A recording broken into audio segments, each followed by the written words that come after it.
यह इस आंतरिक संघर्ष पद्धति से कहीं बेहतर है, और इस तरह के आंतरिक संघर्ष का नतीजा यह होता है कि कोई भी एक दूसरे पर भरोसा नहीं करेगा, यह सोचकर कि सहयोगी दुश्मन है। यहां तक कि अगर कोई नया आपसी दुश्मन सामने आता है तो सभी को वास्तव में एक साथ काम करने के लिए तैयार करना मुश्किल होगा, राघव ने कहा। महेंद्र ने सिर हिलाया। यह एक तरीका है, लेकिन हम नहीं जानते कि भ्रष्ट मार्ग के अनुयायी कब हम पर आक्रमण करेंगे। यह थोड़ा परेशानी भरा है। तो फिर हम उन पर आक्रमण क्यों नहीं कर सकते? राघव ने अजीब ढंग से पूछा। महेंद्र और रामानंद दोनों ही हिल गए थे। भ्रष्ट मार्ग हमेशा से ही उन पर आक्रमण करता रहा था और वे निष्क्रिय रूप से बचाव करते रहे थे। वे पहले से ही सिर्फ बचाव पर निर्भर रहने के आदी थे। राघव के प्रस्ताव ने निश्चित रूप से उन्हें प्रभावित किया था, लेकिन इतनी बड़ी बात पर पहले ठीक से विचार करना आवश्यक था। धन्यवाद, मैं इस पर विचार करूंगा। रामानंद ने राघव को देखकर मुस्कुराया। अंतरिक्ष ने उसके और महेंद्र के चारों ओर चक्कर लगाया और वे दोनों गायब हो गए। राघव, यह जादुई जानवर का सार खून है जो मैंने इकट्ठा किया है। तुम यह सब ले सकते हो। सोहम ने सीधे राघव को एक स्थानिक अंगूठी दी। स्थानिक रिंग में देखते हुए राघव लगभग चिल्ला पड़ा। अंदर जादुई जानवर के सार रक्त के कम से कम 50 बड़े जार थे, और वे सभी चौथे दर्जे के जादुई जानवर सार रक्त थे। अगर वह इसका इस्तेमाल 10,000 जानवर सार रक्त बनाने के लिए करता तो निश्चित रूप से उसकी साधना का आधार विस्फोटक रूप से बढ़ जाता। इसके अलावा मेरे पास तुम्हें देने के लिए कुछ भी अच्छा नहीं है, लेकिन हमारी पहली मुलाकात के उपहार के रूप में मैं तुम्हें एक नया हथियार बनाऊंगा, सोहम ने कहा। बूढ़े आदमी, क्या तुमने नहीं कहा था कि यह एक शर्त थी? अब यह एक उपहार कैसे है? सिद्धार्थ ने उत्सुकता से पूछा। सोहम तुरंत लाल हो गया और उसे बुरी तरह घूरने लगा। उफ, वह उस समय कैसे होशियार हो गया जब उसे होशियार नहीं होना चाहिए था। लेकिन राघव यह सुनकर खुश था कि सोहम उसके लिए एक हथियार बनाएगा। इस समय उसके पास एक अच्छे भारी हथियार की कमी थी। धन्यवाद अंकल सोहम। क्या हथियार सामान्य से थोड़ा भारी हो सकता है? राघव ने उत्साह से पूछा। सोहम ने कहा, फिर पूरी ताकत से मुझ पर हमला करो। राघव ने शिष्टाचार के कारण खड़े होने से मना कर दिया, क्योंकि वह जानता था कि वह उसकी शारीरिक शक्ति का अनुमान लगाना चाहता था। इसलिए उसने अपनी पूरी ताकत से मुक्का मारा। राघव की मुट्ठी को एक हाथ से रोकते हुए सोहम चौंक गया। तुम जितना मैंने सोचा था उससे भी ज्यादा ताकतवर हो। इस मुक्के में 8 लाख पाउंड से ज्यादा ताकत थी। तो क्या तुम चाहते हो कि मैं 50,000 पाउंड की कृपाण बनाऊं? क्या यह 1,50,000 पाउंड हो सकता है और इससे ज्यादा वजन भी मेरे लिए ठीक रहेगा? राघव इंतजार नहीं कर सका। 1,50,000 पाउंड? यह थोड़ा ज्यादा भारी है, क्या आपको नहीं लगता? सोहम ने कुछ आश्चर्य से कहा। सिद्धार्थ की असाधारण शारीरिक शक्ति के बावजूद उसके विशाल क्लब का वजन केवल 2 लाख पाउंड था। चाचा सोहम, यह निश्चित रूप से कोई समस्या नहीं होगी। जब मैं अपनी दिव्य अंगूठी बुलाता हूं तो मेरी शारीरिक शक्ति विस्फोटक रूप से बढ़ जाती है और मैं आगे बढ़ने वाला भी हूं। इसलिए जितना भारी होगा उतना अच्छा होगा, राघव ने समझाया। राघव अभी भी रक्त संघनन के शिखर पर था। एक बार जब वह आगे बढ़ गया तो उसकी ऊर्जा और शारीरिक शक्ति एक दूसरे की पूरक बन गई, जिससे उसकी ताकत एक नए स्तर पर पहुंच गई। सोहम कड़वी मुस्कान के साथ मुस्कुराने से खुद को नहीं रोक पाया। लगता है मैं कुछ समय के लिए व्यस्त रहूंगा। सिद्धार्थ भी हाल ही में शिकायत कर रहा है कि उसका हथियार बहुत हल्का है। तुम दोनों वाकई भाई हो। इस तरह की शारीरिक ताकत बिल्कुल चौंकाने वाली है। लेकिन चिंता मत करो, मैं तुम दोनों को अल्ट्रा भारी हथियार बनाऊंगा। धन्यवाद अंकल सोहम। राघव बहुत खुश था। जब उसने पहली बार सिद्धार्थ का विशाल क्लब देखा था तो वह ईर्ष्या से भर गया था। वह अपनी पूरी ताकत केवल एक अत्यंत भारी कृपाण का उपयोग करके ही दिखा पाएगा। फिर भले ही उसका सामना बलदेव के समान स्तर के किसी व्यक्ति से हो, वह अपनी जान जोखिम में डाले बिना अपने प्रतिद्वंद्वी को हराने में सक्षम होगा। सबसे महत्वपूर्ण बात यह है कि राघव इस चौथे दर्जे के जादुई जानवर सार रक्त का उपयोग 10,000 जानवरों सार रक्त बनाने के लिए करने वाला था, जिससे वह जल्दी से आगे बढ़ सके। 10वें स्वर्ग चरण के बाद असुरा सुतरा बॉडी आर्ट के साथ आगे बढ़ने में कठिनाई बहुत अधिक थी, लेकिन साथ ही एक बार जब वह आगे बढ़ गया तो इससे उसके भौतिक शरीर को एक नए स्तर तक मजबूत करने की अनुमति मिल गई। यहां तक कि अगर वह टेंडन परिवर्तन क्षेत्र तक पहुंचे बिना केवल 13वें स्वर्ग चरण तक पहुंच गया तो वह मध्य टेंडन परिवर्तन क्षेत्र से नीचे किसी को भी देखने में सक्षम होगा। सीनियर सोहम को विदाई देने के बाद राघव और सिद्धार्थ स्वर्ग पृथ्वी गुट में लौट आए। जब वे पहुंचे तो उनका स्वागत तुरंत जयकारों से हुआ। राघव का नाम पूरे मठ में गूंज चुका था। मठ में कुछ लोगों को यह पता नहीं हो सकता था कि संप्रदाय का नेता कौन है, लेकिन ऐसा कोई भी व्यक्ति नहीं था जो यह न जानता हो कि राघव कौन है। जब से राघव मठ में शामिल होने के लिए ट्रायल में आया था, उसने एक के बाद एक चमत्कार किए थे। अब उसने सिर्फ 4 चालों में बलदेव को भी मार डाला था और लोगों की नजरों में वह एक अजेय देवता बन गया था। लिटिल स्नो भी वहां मौजूद था, लेकिन उसका शरीर अभी भी अतुलनीय रूप से कमजोर था और वह मुश्किल से चल पा रहा था।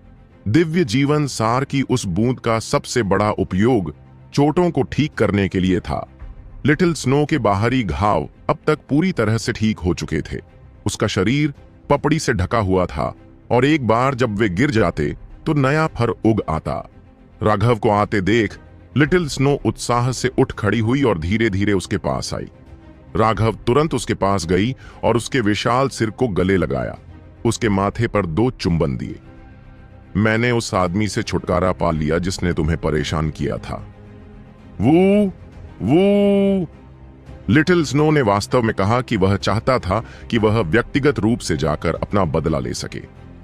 माफ करना, मैं तुम्हें व्यक्तिगत रूप से अपना बदला लेने नहीं दे सकता। राघव मुस्कुराया। दुर्भाग्य से राघव का गुस्सा इतना अच्छा नहीं था कि वह लिटिल स्नो के ठीक होने का इंतजार करे और उसे बलदेव को व्यक्तिगत रूप से मारने दे। लिटिल स्नो के सिर को धीरे से सहलाते हुए उसने अपनी अमर गुफा में जाने से पहले सभी से कुछ शब्द कहे। तुम वापस आ गए? बर्लिन तुमसे बहुत नाराज है, तुम्हें जाकर उसे मनाना चाहिए। राघव को वापस आते देख माधव ने चुपके से अमर गुफा के अंदर की ओर इशारा किया। राघव जानता था कि बर्लिन आज वाकई बहुत गुस्से में थी। जब उसने सोचा था कि वह मरने वाला है तो उसे वाकई बहुत से लोगों के सामने असहज स्थिति में डाल दिया गया था और आखिरकार वह उसकी तरह मोटी चमड़ी वाली नहीं थी। उसी समय राघव ने खुद को बेवकूफ होने और स्थिति को देखे बिना अनुचित चुटकुले बनाने के लिए डांटा। सिद्धार्थ लिटिल स्नो की देखभाल करने के लिए बाहर ही रुक गया, जबकि माधव भी तुरंत चला गया। राघव सीधे अमर गुफा के अंदर गया। उसने सबसे अंदर वाले कमरे में बर्लिन को देखा। उस कमरे में प्रवेश करते हुए उसने देखा कि बर्लिन का चेहरा बर्फ की तरह ठंडा था और उसने एक शब्द भी नहीं कहा। जब वह अंदर आया तो उसने बस उसे बुरी तरह घूर कर देखा। माधव ने कहा कि तुम रो रही थी और चाहती थी कि मैं तुम्हें मनाऊं, लेकिन ऐसा लगता है कि तुम अब रो नहीं रही हो, इसलिए मुझे लगता है कि मैं चली जाऊंगी। अय्या। राघव ने अभी एक कदम पीछे लिया ही था कि बर्लिन ने अचानक उसका कॉलर पकड़ लिया। लड़ाई के बाद राघव पहले से ही कमजोर अवस्था में था। अपनी कुशल जीभ के अलावा उसके भीतर कोई मारक क्षमता नहीं बची थी। उसे सीधे बर्लिन के पास खींच लिया गया। बर्लिन पहले ही राघव की स्थिति को भूल चुकी थी और उसके हल्के से पकड़ने से राघव तुरंत उससे टकरा गया, जिससे उसकी तेज चीख निकल गई। यह राघव का फायदा उठाने की कोशिश नहीं थी, कम से कम सिद्धांत रूप में तो ऐसा नहीं था, लेकिन उस कोमल आलिंगन को महसूस करते हुए और उसकी खुशबू को सूंघते हुए राघव को गर्मी का एहसास हुआ। थकावट ने उसे पस्त कर दिया और बस ऐसे ही वह बर्लिन के कोमल आलिंगन में बेहोश हो गया। सोते समय उसे सपना आया कि कोई उसे धक्का दे रहा है और फिर कोई उसे उठा लेता है, लेकिन राघव को इससे कोई खास फर्क नहीं पड़ता। अगर कोई उसे कूड़े के ढेर में भी फेंक देता तो भी वह सोता रहता। वह लड़ाई बहुत तनावपूर्ण थी। जब राघव एक बार फिर जागा तो उसने देखा कि लिटिल स्नो उसके बिस्तर के बगल में लेटा हुआ है। उसे जागता देख लिटिल स्नो ने प्यार से उसके सिर पर हाथ फेरा। लगता है तुम बहुत बेहतर हो। लिटिल स्नो अब कितना ज्यादा जीवंत हो गया था, यह देखकर ऐसा लग रहा था कि उसका शरीर पहले से ही ठीक होने लगा था। आऊ, ओह, सिद्धार्थ ने तुम्हें कुछ मांस दिया है। हा, तुम दोनों वाकई एक दूसरे के लिए उपयुक्त हो, राघव ने हंसते हुए कहा। बिस्तर से कूदकर और अपने कपड़े ठीक करते हुए उसने बाहर कुछ शोर सुना और जल्दी से बाहर चला गया। सिद्धार्थ, तुम मुझे मार डालोगे। मैंने तुम्हें कितनी बार कहा है कि नमक और चीनी को एक साथ न मिलाओ। यह मांस अब बहुत ज्यादा नमकीन हो गया है। जैसे ही वह अपने कमरे से बाहर निकला, उसने बर्लिन को डांटते हुए सुना। किसी समय उन्होंने अमर गुफा के खाली स्थान पर एक बहुत बड़ी ग्रिल स्थापित की थी। उस पर 15 मीटर लंबा सॉटूथ शाही भून रहा था। बर्लिन इस समय सिद्धार्थ को इशारे से डांट रही थी। सिद्धार्थ ने कड़वाहट से कहा, बर्लिन, जब मैं अकेले मांस खाता हूं तो मैं इनमें से कुछ भी इस्तेमाल नहीं करता। राघव हंसा। आह, कितना जीवंत। राघव, जल्दी से आकर कुछ खाओ। लो, अभी मैंने जो पकाया है उसे छको। बर्लिन ने उसे मांस की एक कटार थमा दी। ऐसा लग रहा था कि उस दिन का गुस्सा बहुत पहले ही खत्म हो चुका था। राघव ने सुगंधित कटार का एक निवाला खाया। ऐसा लग रहा था कि उसने इसमें कोई मसाला मिलाया था। यह थोड़ा अजीब था, लेकिन यह इतना अजीब था कि इसका स्वाद भी इतना अच्छा था। बहुत बढ़िया, यह वाकई बहुत स्वादिष्ट है। जैसी कि उम्मीद थी, तुम्हारा खाना पकाने का हुनर बहुत बढ़िया है। राघव को पता था कि उसे अपने खाने की आलोचना नहीं करनी चाहिए। यदि वह सचमुच कहता कि इसका स्वाद अच्छा नहीं है, तो शायद उसके हाथ में मौजूद बांस की कटार सीधे उसके नितंब में घुसा दी जाती। सिद्धार्थ ने कहा, भाई राघव, थोड़ा और खा लो। लिटिल स्नो को भी ठीक होने के लिए खाने की जरूरत है। राघव ने हंसते हुए कहा, मुझे इसकी जरूरत नहीं है। मलबे के बंजर इलाके में मैंने 2 महीने तक सिर्फ मांस खाया। मुझे इसके बारे में सोचकर ही उल्टी आ रही है। मुझे माधव की सब्जी पसंद है। मांस के अलावा यहाँ माधव के खुद के बनाए कुछ व्यंजन भी थे। बर्लिन और माधव राघव के साथ बैठ गए और बातें करते हुए खाना खाने लगे। मेज पर कुछ पकी हुई वंडर कार्प भी थीं। बर्लिन ने अमर गुफा में एक छोटा तालाब खोदा था और राघव ने कुछ समय पहले उन्हें प्रजनन के लिए अंदर रखा था।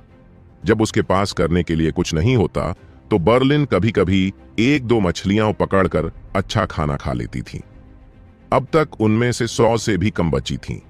सिद्धार्थ और लिटिल स्नो ने उनके साथ खाना नहीं खाया।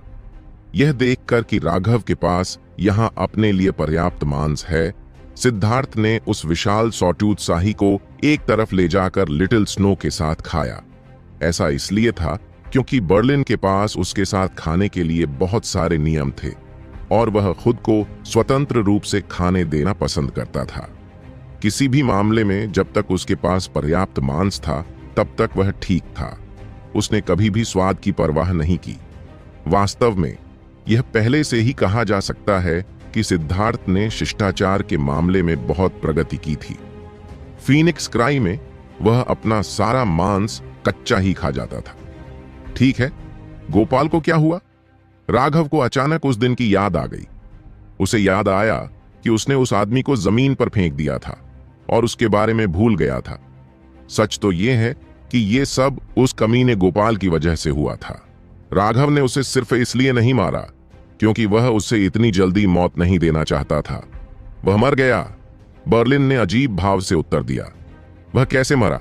उसे किसने मारा? राघव चौंक गया। कोई जानकारी नहीं। उस दिन अराजक लड़ाई के दौरान स्वर्ग पृथ्वी गठबंधन में सभी ने भाग लिया और सभी अराजकता के बाद किसी ने देखा कि वह पहले ही मर चुका था।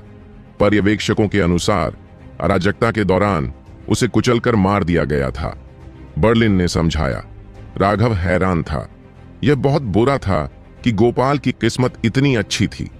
अगर वह मरता नहीं तो राघव के पास उसे मौत से भी बदतर जीवन जीने के लिए 10,000 तरीके थे।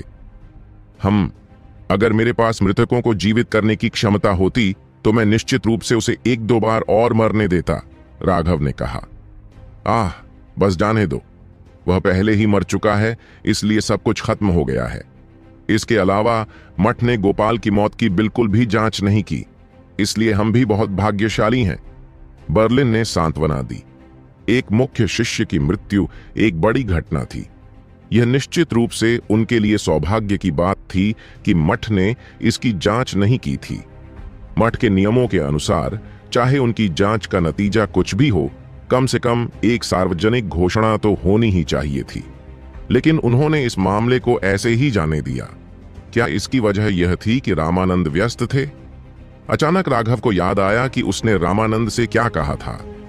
क्या ऐसा हो सकता है कि उसने वाकई इसे गंभीरता से लिया था और तुरंत कार्रवाई करने की योजना बना रहा था? गुट नेता, बड़ी खबर है। अचानक स्वर्ग पृथ्वी गुट का एक शिष्य एक दान पत्र लेकर दौड़ा आया। उसने सम्मानपूर्वक उसे बर्लिन को दे दिया। इसे पढ़ते हुए वह चौंक गई। नहीं नहीं, 3 महीने बाद हम भ्रष्ट शैतानों के साथ अग्नि परीक्षा से गुजर रहे हैं। राघव ने भी जल्दी से इसे पढ़ लिया। इसमें लिखा था कि सभी शिष्यों को खुद को तैयार करना है।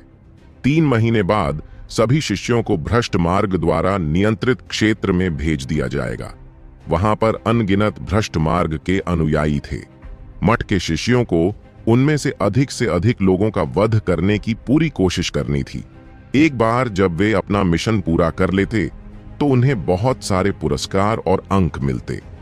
परीक्षण से पहले के इन 3 महीनों के दौरान प्रत्येक शिष्य को 10 गुना अधिक संसाधन प्राप्त होंगे, चाहे वह मासिक राशन हो या मिशन पूरा करने के लिए। राघव मुस्कुराया। रामानंद वास्तव में अब पूरी ताकत से आगे बढ़ने की योजना बना रहा था। इन 3 महीनों के दौरान मठ अपने शिष्यों की शक्ति को जितनी जल्दी हो सके उतना बढ़ा देगा। 10 गुना ज्यादा संसाधन, इतने ज्यादा अंकों के साथ वे कई काम कर सकते थे। लेकिन यह अभी भी वही भाव था। आपको कुछ कैंडी देने के बाद एक ठंडा थप्पड़ बहुत दूर नहीं होगा, और अब कैंडी इतनी अद्भुत थी। इसका मतलब था कि अगला थप्पड़ निश्चित रूप से पहले से कहीं अधिक क्रूर होगा। यह अग्नि परीक्षा बहुत भयानक होगी। जरा सी चूक से जान चली जाएगी। इस बार रामानंद वास्तव में सब कुछ दांव पर लगा रहा था। बर्लिन, स्वर्ग पृथ्वी गठबंधन से सभी को इकट्ठा करो, एक महान लड़ाई आ रही है। राघव ने दूर तक देखा। किसी कारण से उसे लगा कि उसका खून गर्म हो गया है। ऐसा लग रहा था जैसे हत्या ही उसकी सबसे बड़ी इच्छा थी। आमतौर पर वह इस तरह की इच्छा को दबा देता था, लेकिन जब बात भ्रष्ट पथ के विशेषज्ञों की आती थी तो वह आखिरकार अपनी सारी हिचक छोड़ सकता था। वास्तव में शायद केवल वध के माध्यम से ही वह खुद को मजबूत बना सकता था और असुरा सुतरा बॉडी आर्ट को पूर्णता तक पहुंचा सकता था। उस समाचार की घोषणा के बाद पूरे मठ का माहौल बहुत भारी हो गया। सभी शिष्यों को आसन्न भविष्य का दबाव महसूस हुआ। इस समय राघव ने स्वर्ग पृथ्वी गठबंधन के सभी 5 मुख्य शिष्यों को एक साथ इकट्ठा किया था। मूल शिष्यों के लिए ऐसी लड़ाई के बारे में सोचने मात्र से ही उनका खून खौल उठता था, लेकिन सभी लोगों में ऐसा आत्मविश्वास नहीं था। हालांकि ज्यादातर लोग उत्सुकता से तैयारी कर रहे थे, लेकिन कुछ लोग डर से भरे हुए थे। शिष्यों के परीक्षण के अंतिम चरण से उनके दिलों में जो छाया रह गई थी वह अभी भी मिटने वाली नहीं थी। असफल होने वालों का दयनीय दृश्य अभी भी उनके दिमाग में बार बार घूम रहा था। राघव, अब हमें क्या करना चाहिए? शुभम ने पूछा। हालांकि राघव उनके मुख्य शिष्य नहीं थे, फिर भी वे उनका अनुसरण करते थे और राघव जो भी निर्णय लेते थे उसका समर्थन करते थे। वर्तमान में मठ सभी की शक्ति बढ़ाने के लिए कई लाभ प्रदान कर रहा है। मठ की योजना हम सभी शिष्यों को अब से 3 महीने बाद भ्रष्ट मार्ग के क्षेत्र की सीमा पर भेजने की है। फिर हमें भ्रष्ट मार्ग के शिष्यों का शिकार करना है, उनके सिर काटकर बड़ी मात्रा में अंक प्राप्त करने हैं। यह मुकदमा सच में जीवन और मौत का मुकदमा है। यह अब कोई खेल नहीं है, इसमें कोई नियम नहीं है। आपको बस एक ही काम करना है और वह है खुद को जिंदा रखना। ऐसा इसलिए है क्योंकि भ्रष्ट मार्ग के विशेषज्ञ क्रूर और दुष्ट हैं, जिनके पास अनगिनत चालें हैं। उनके लिए दूसरों को मारना कोई असामान्य बात नहीं है। उनकी तुलना में मठ के शिष्य सिर्फ ग्रीन हाउस फूल हैं और निश्चित रूप से नुकसान में रहेंगे। राघव थोड़ा चिंतित था। जब उसने रंजीत को अपनी कुछ तकनीकें सिखाने के लिए धोखा दिया था, तो उसने सीखा था कि भ्रष्ट पथ के अधिकांश युद्ध कौशल एक भयानक बिंदु तक क्रूर और कपटी थे। उनके लगभग सभी युद्ध कौशलों के लिए उन्हें उच्च स्तर की महारत हासिल करने के लिए दूसरों को मारना पड़ता था। उन्हें अपना खुद का आधार स्थापित करने के लिए दूसरों की जान लेने की आवश्यकता होती थी। ये वास्तव में डरावना था। इसकी तुलना में मठ के शिष्य छोटी छोटी योजनाएं बनाने और हाथापाई करने में अधिक कुशल थे। एक बार जब उनका सामना भ्रष्ट मार्ग के अनुयायियों और उनके कपटी तरीकों से हुआ, तो राघव ने अनुमान लगाया कि बहुत से लोग डर के मारे अपनी पैंट गीला कर देंगे। यह शिष्यों की गलती नहीं थी। वे सिर्फ इसलिए ऐसे थे क्योंकि उनके परिवार ने उन्हें इस तरह से पाला था। ये उनके परिवार के तथाकथित प्रतिभाशाली लोग थे। लेकिन सीधे शब्दों में कहें तो वे सिद्धांत और छोटी प्रतियोगिताओं में तो पूरे अंक प्राप्त कर सकते हैं, लेकिन जीवन मरण की लड़ाई में वे बर्बाद हो जाएंगे। इसलिए यह कहा जा सकता है कि प्रतिभा उपयोगी और बेकार दोनों थी। यही कारण था कि सोहम ने रामानंद को डांटा और कहा कि मठ के शिष्य भ्रष्ट मार्ग के शिष्यों को तराशने के लिए सिर्फ तीली थे। हालांकि यह सुनना अच्छा नहीं था, लेकिन यह सच था। अन्यथा इतने सालों तक भ्रष्ट मार्ग द्वारा धर्मी मार्ग को दबाया नहीं गया होता। सभी धर्मी और भ्रष्ट लड़ाइयों के भड़काने वाले हमेशा वे ही थे, जबकि वे केवल निष्क्रिय रूप से बचाव करते थे। इस बार ऐसा लग रहा था कि सोहम ने रामानंद के दिल में एक धड़कन पैदा कर दी थी और वह इस रूढ़िवादी रणनीति को पूरी तरह से बदलने की तैयारी कर रहा था। यह एक सच्चाई है। जब लोगों ने यह खबर सुनी तो उनके चेहरे पर उदासी छा गई। वे अभी भी शिष्य परीक्षण के प्रभाव से उबर नहीं पाए हैं। अनुराधा ने सिर हिलाया। जब लोगों ने पहली बार यह खबर सुनी थी तो बहुत से लोगों ने उन लोगों का मजाक उड़ाया था और उन्हें कायर कहा था। अनुराधा ने उन्हें कड़ी फटकार लगाई थी। हालांकि वह जानती थी कि वे लोग मजाक कर रहे थे, लेकिन इस तरह का मजाक उचित नहीं था। किसी व्यक्ति का आत्मविश्वास स्तर अक्सर यह तय करने वाला कारक होता है कि वह युद्ध में जीवित बचेगा या नहीं। बलदेव के साथ राघव की लड़ाई इसका एक बहुत ही स्पष्ट उदाहरण है। बलदेव के बहुत अधिक शक्तिशाली होने के बावजूद राघव की भव्यता और जीवन को जोखिम में डालने वाले हमलों के सामने उसका शक्तिशाली साधना आधार बेकार हो गया था और वह अपनी वास्तविक शक्ति को सामने लाने में असमर्थ था। राघव द्वारा मारे जाने से पहले उसे अपनी सबसे शक्तिशाली चालों में से एक को भी छोड़ने का मौका नहीं मिला था। जब वह मर गया तो वह कितना उदास रहा होगा, लेकिन यह भी सामान्य बात थी। सामान्य मानकों के अनुसार मध्य टेंडन परिवर्तन क्षेत्र के शिखर पर किसी व्यक्ति के रूप में 10 साधारण मध्य टेंडन परिवर्तन विशेषज्ञ भी आवश्यक रूप से उसे मारने में सक्षम नहीं होते। बलदेव की ताकत वाकई राघव से कहीं ज्यादा थी, लेकिन उसे हार का सामना करना पड़ा था, और वह भी इतनी जल्दी। यह बेहद सोचने वाली बात थी। यह वास्तव में राघव के प्रदर्शन और सोहम की याद दिलाने से प्रेरित होकर ही था कि रामानंद अंततः भ्रष्ट मार्ग पर आक्रमण करने के इस निर्णय पर पहुंचे थे। यह मठ के नियमों के विरुद्ध था। अगर उच्च अधिकारियों को इस बारे में पता चल जाता तो शायद वह अपना संप्रदाय नेता का पद खो देता, लेकिन यह बिल्कुल वैसा ही था जैसा सोहम ने कहा था। अगर रामानंद जीवन भर नियमों का पालन करता रहा तो उसके जीवन का कोई मतलब नहीं रह जाएगा। अब उसे राघव पर दांव लगाने की उम्मीद थी। राघव को कुछ हद तक पता था कि रामानंद क्या सोच रहा था। इससे उस पर बहुत ज्यादा दबाव पड़ा। यह योजना उसने ही सुझाई थी। अगर यह विफल हो जाती तो वह कई लोगों की जान ले लेता। मैंने आज आप सभी को इसलिए इकट्ठा किया है क्योंकि मैं चाहता हूं कि आप अपने लोगों को संतुष्ट करें, उन्हें बहुत ज्यादा परेशान न होने दें। उनके लिए सबसे अच्छा यही होगा कि वे जितना संभव हो सके उतना कठिन परिश्रम करें। जहां तक आत्मविश्वास की बात है, यह उनका काम नहीं है बल्कि आपका काम है। राघव ने उनकी ओर देखा। वे समझ नहीं पाए कि उसका क्या मतलब था। हाँ, आप मुख्य शिष्यों के रूप में आप इस मठ की आत्मा हैं। उस समय आपका प्रदर्शन सभी के जीवन और मृत्यु से संबंधित होगा। इस छोटे से समय में आप सभी को बहुत मजबूत बनना होगा और अधिक आत्मविश्वासी बनना होगा। जब परीक्षण शुरू होगा तो आप सभी को अपने विरोधियों पर एक सुंदर जीत का प्रदर्शन करना होगा। अपने स्वयं के कार्यों का उपयोग करके सभी को बताएं कि भ्रष्ट मार्ग के विशेषज्ञ भयानक नहीं हैं। जब तक आप उनके सिर काट देंगे वे भी मर जाएंगे। राघव ने हंसते हुए कहा। सभी ने सिर हिलाया। राघव की बातें समझ में आईं, लेकिन उन सभी को लगा कि उन पर दबाव बढ़ रहा है। विनायक ने कड़वी मुस्कान के साथ कहा, इस तरह से कहूं तो मुझे वाकई चिंता हो रही है। अगर मैं कोई गलती कर देता हूं तो क्या मैं अपने साथ अपने 99 भाइयों की जान नहीं ले लूंगा? बाकी लोगों ने भी कड़वी मुस्कान दिखाई। केवल बर्लिन को कोई दबाव महसूस नहीं हुआ। ऐसा इसलिए था क्योंकि उसके स्वर्ग पृथ्वी गुट में राघव था। उसके मौजूद होने से स्वर्ग पृथ्वी गुट के मनोबल को कोई भी कम नहीं कर सकता था। तुम सिर्फ इसलिए चिंतित हो क्योंकि तुम में पर्याप्त आत्मविश्वास नहीं है। तुम जीवन और मृत्यु के किसी भी सच्चे अनुभव से नहीं गुजरे हो, तो तुम बेजोड़ आत्मविश्वास कैसे प्राप्त कर सकते हो?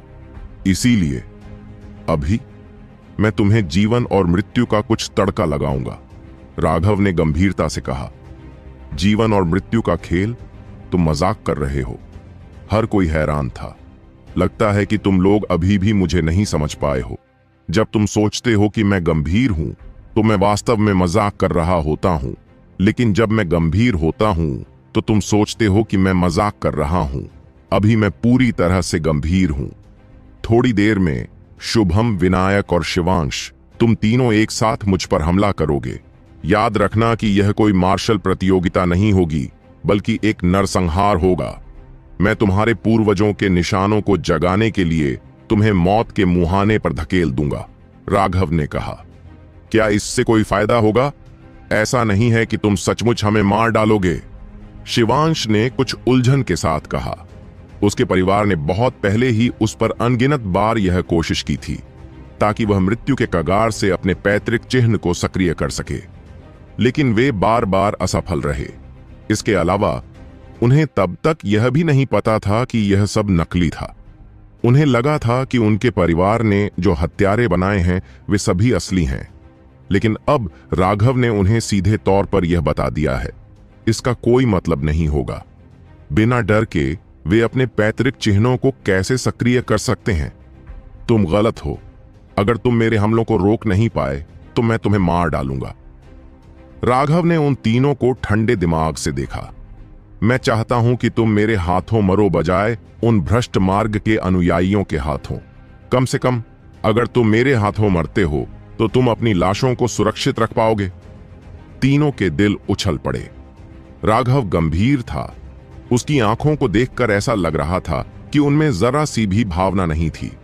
वह वैसा ही दिख रहा था जैसे वह बलदेव से लड़ते समय था और वध की इच्छा से भरा हुआ था। उनकी गर्दन से पसीना टपक रहा था और उनके बाल खड़े हो गए थे। यह वर्तमान राघव वास्तव में एक राक्षस राजा था। वे समझ गए थे कि राघव गंभीर है। अगर वे उसे नहीं रोक पाए तो वे मर जाएंगे। चल दर। राघव उठ खड़ा हुआ। उन पांचों ने एक शब्द भी नहीं कहा और उसके पीछे पीछे चल पड़े। वे मठ से निकलकर एक घाटी में पहुंचे। राघव का सामना शुभम, विनायक और शिवांश से हुआ। एक पल के लिए इस बारे में सोचो। तुम्हारे बगल में रहने वाले लोग, तुम्हारे परिवार, तुम्हारे माता पिता, तुम्हारे प्रेमी हो सकते हैं।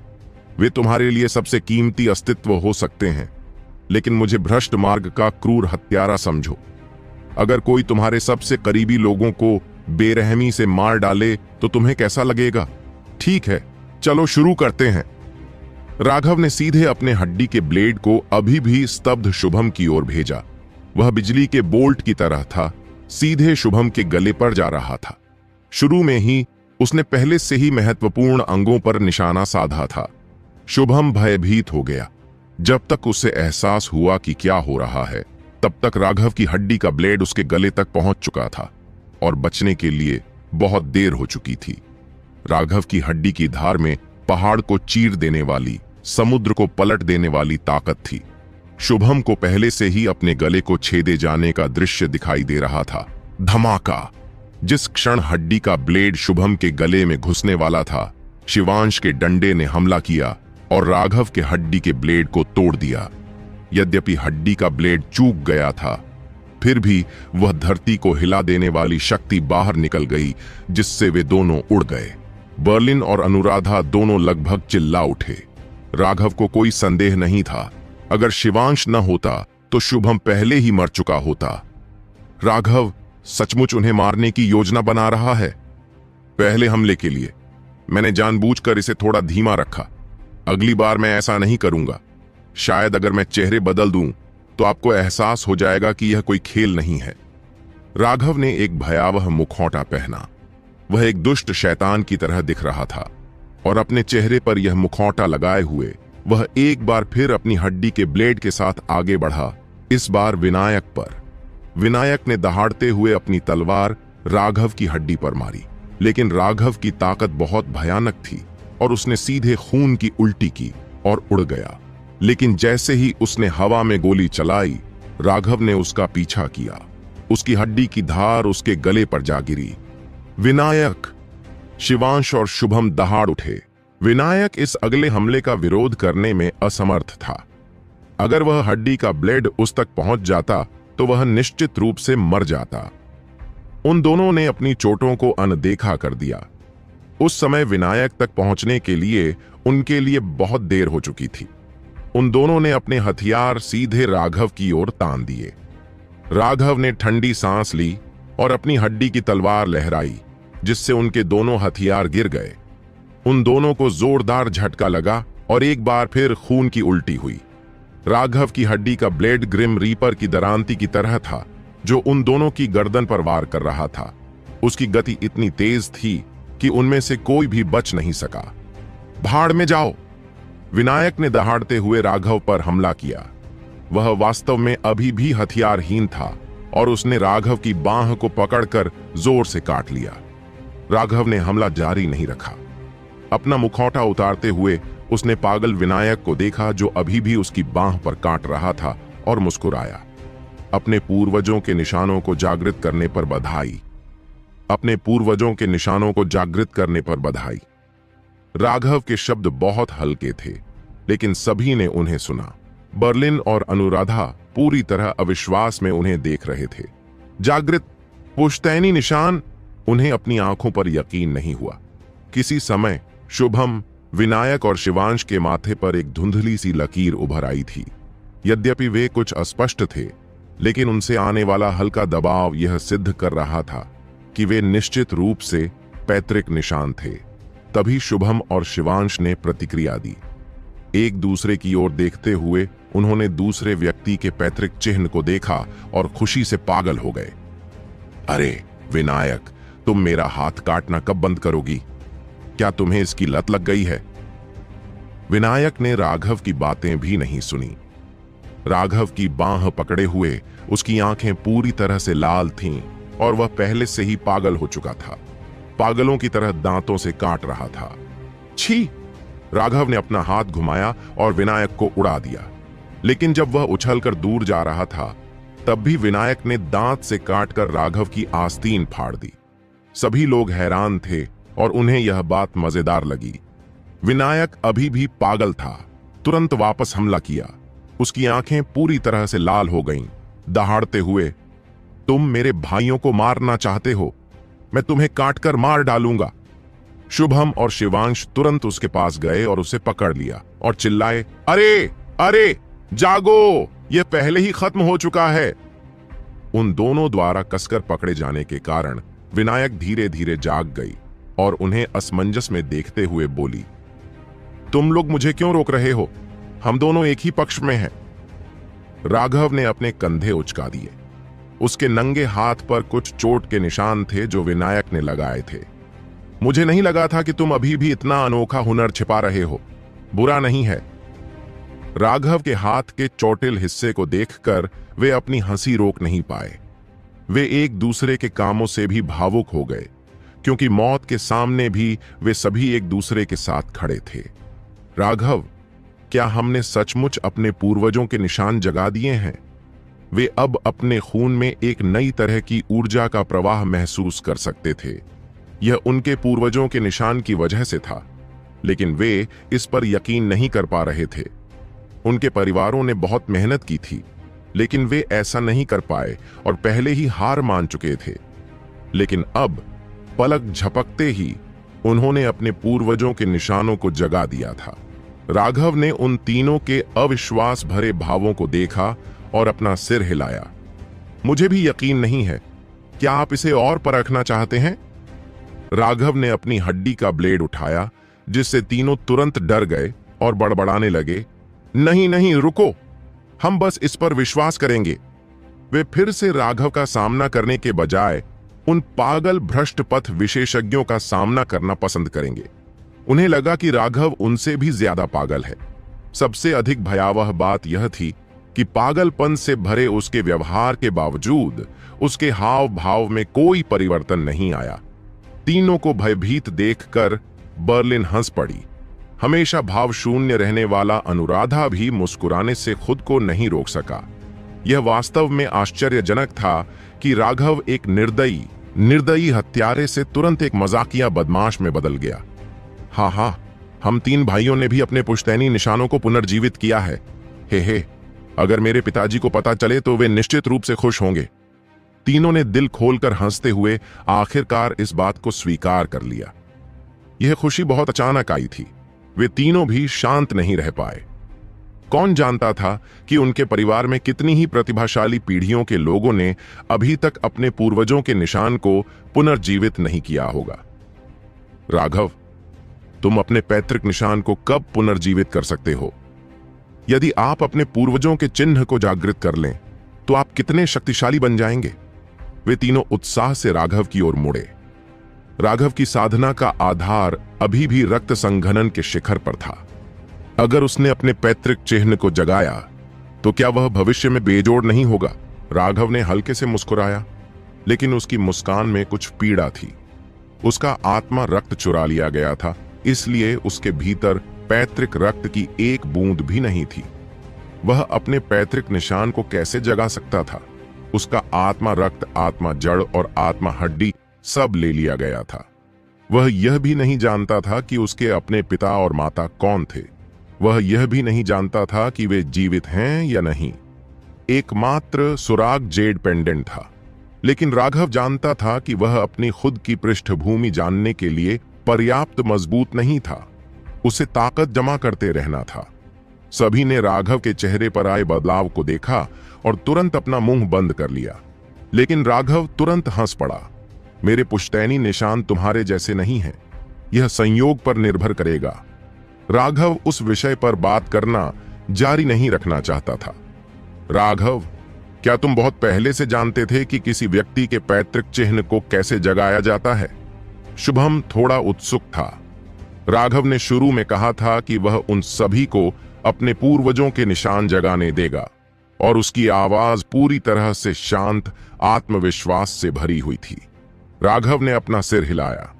मैंने एक तरीका सोचा था, लेकिन मुझे यकीन नहीं था कि यह तुम में से किसी के लिए भी कारगर होगा। मैंने कभी नहीं सोचा था कि तुम तीनों ही इसे जगा पाओगे। राघव, तुमने यह कैसे किया? हमें अभी भी समझ नहीं आया। विनायक अभी भी हैरान थी। उन्होंने अपने पूर्वजों के चिन्हों को बहुत अचानक सक्रिय कर दिया था। यह इतनी तेजी से हुआ कि उन्हें इसका एहसास भी नहीं हुआ। उनके पूर्वजों के चिन्ह अभी अभी प्रकट हुए थे। यह बहुत ही अजीब था। सबसे पहले मैं आपको गलत समझने के लिए माफी मांगना चाहता हूं। शुरू में मैंने कहा था कि अपने आसपास के लोगों को अपने परिवार की तरह समझो, क्योंकि मुझे डर था कि तुम उनकी उतनी परवाह नहीं करते। लेकिन फिर मुझे एहसास हुआ कि मैं गलत था। तुम बहुत पहले से ही एक दूसरे के साथ अपने भाई जैसा व्यवहार करने लगे हो। तुम अपने भाइयों की जान की परवाह अपने से ज्यादा करते हो। तुम उन्हें अपने सामने मरने देने के बजाय मरना पसंद करोगे। यही कारण है कि तुम अपने पूर्वजों के निशानों को इतनी जल्दी पुनर्जीवित करने में सक्षम हो गए। आपके परिवारों ने आपको उत्तेजित करने का जो तरीका आजमाया वह गलत था। उन्हें लगता था कि जब किसी व्यक्ति को लगता है कि उसकी जान को खतरा है तो वह अपनी पूरी ताकत से विस्फोट कर देगा, जिससे उसके वंश की ऊर्जा सक्रिय हो जाएगी। लेकिन वास्तव में उन्हें नहीं पता था कि एक और तरह की शक्ति है जो किसी को और भी अधिक शक्ति के साथ उभरने दे सकती है, उस पूरी ताकत से कहीं अधिक, जब केवल उनके अपने जीवन को खतरा था। यही बात मैंने रंजीत से लड़ते समय कही थी। रक्षा करने की इच्छा, यह एक तरह की पवित्र शक्ति है। अपने दिल में रहने वालों की रक्षा के लिए आप अपनी जान तक दे सकते हैं। यह आपकी सबसे मजबूत अवस्था है, क्योंकि जो आपके दिल में हैं, वे आपके जीवन से भी अधिक महत्वपूर्ण हैं। इसलिए आपको उनकी रक्षा करने के लिए और भी अधिक शक्ति की आवश्यकता है। जब आपके अंदर शक्ति की ऐसी प्यास होगी, तो आपका शरीर अपने आप ही आपकी सारी क्षमता को बाहर निकाल देगा। उस समय आपकी रक्त शक्ति पुनर्जीवित होने लगेगी और आपके पूर्वजों की निशानी जागृत हो जाएगी। यह सुनकर सभी के दिलों की धड़कनें तेज हो गईं। जब उसने रंजीत को सुरक्षा देने की बात कही थी, तब वे वास्तव में समझ नहीं पाए थे कि उसका क्या मतलब था। लेकिन अब जब उसने फिर से समझाया, तो उन्हें एहसास हुआ कि उसका सिद्धांत बिल्कुल सही था। नए नए जागे हुए पूर्वजों के निशान इसका पक्का सबूत थे। राघव, अगर आप यह रहस्य उन परिवारों को बेच देंगे, तो आप निश्चित रूप से बहुत बड़ा लाभ कमाएंगे, विनायक ने कहा। राघव ने अपना सिर हिलाया और हंसा। यह इतना आसान नहीं है।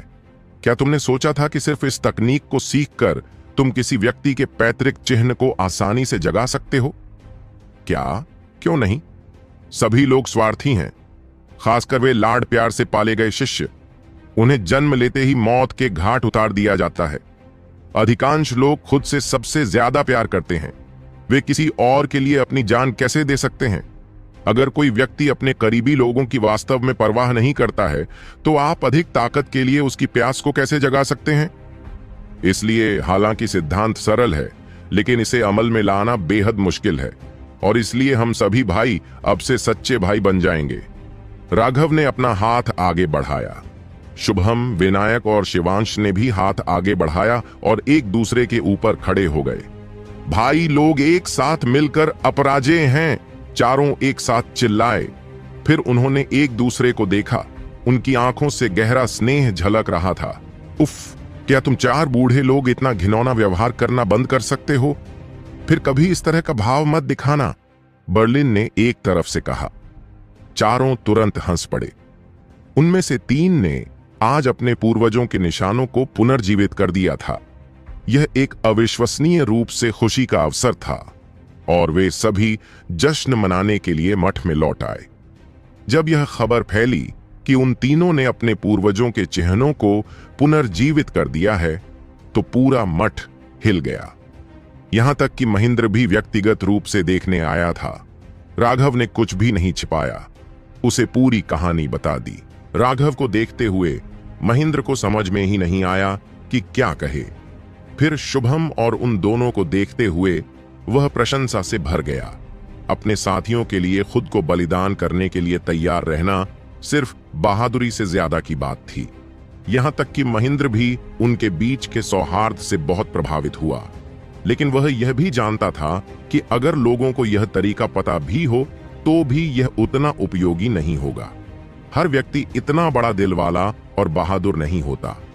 ज्यादातर लोगों के लिए शुभम, विनायक और शिवांश की हरकतें पूरी तरह से मूर्खतापूर्ण थीं।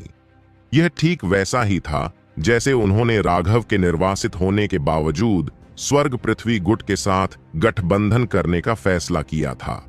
उस समय उसके जिंदा वापस लौटने की संभावना न के बराबर थी, लेकिन अपने शक्तिशाली विरोधियों द्वारा दबाए जाने के बाद भी उन्होंने स्वर्ग पृथ्वी गठबंधन को नहीं छोड़ा था।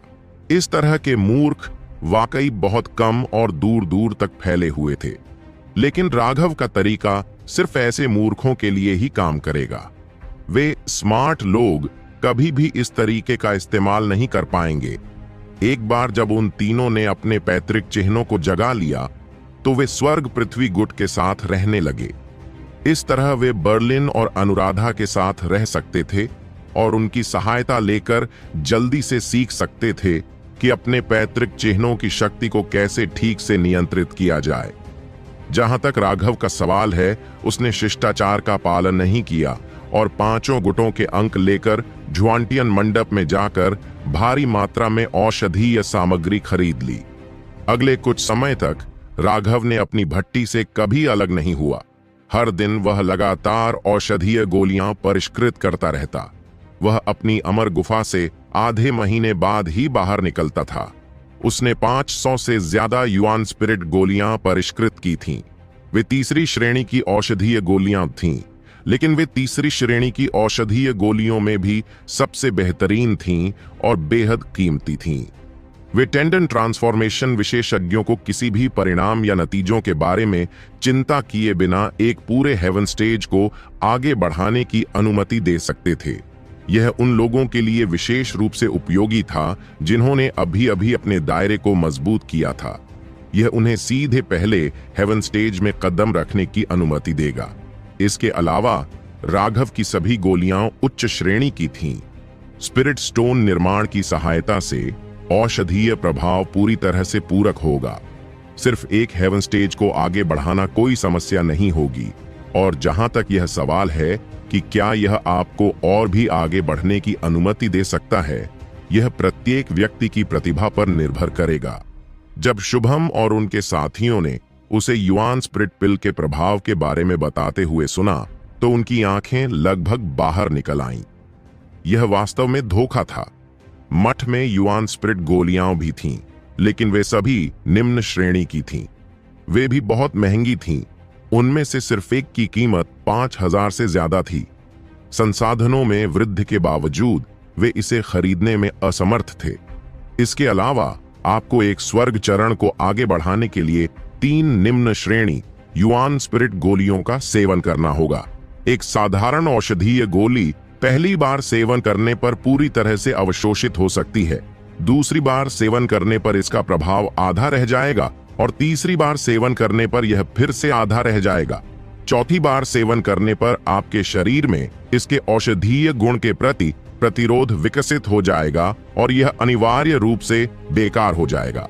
राघव ने कहा कि एक बार जब वे युआन स्पिरिट पिल्स की औषधीय ऊर्जा को पूरी तरह से परिष्कृत कर लेंगे तो वह देखेंगे कि क्या उनके लिए एक और बैच को परिष्कृत करने के लिए उनके पास पर्याप्त समय है।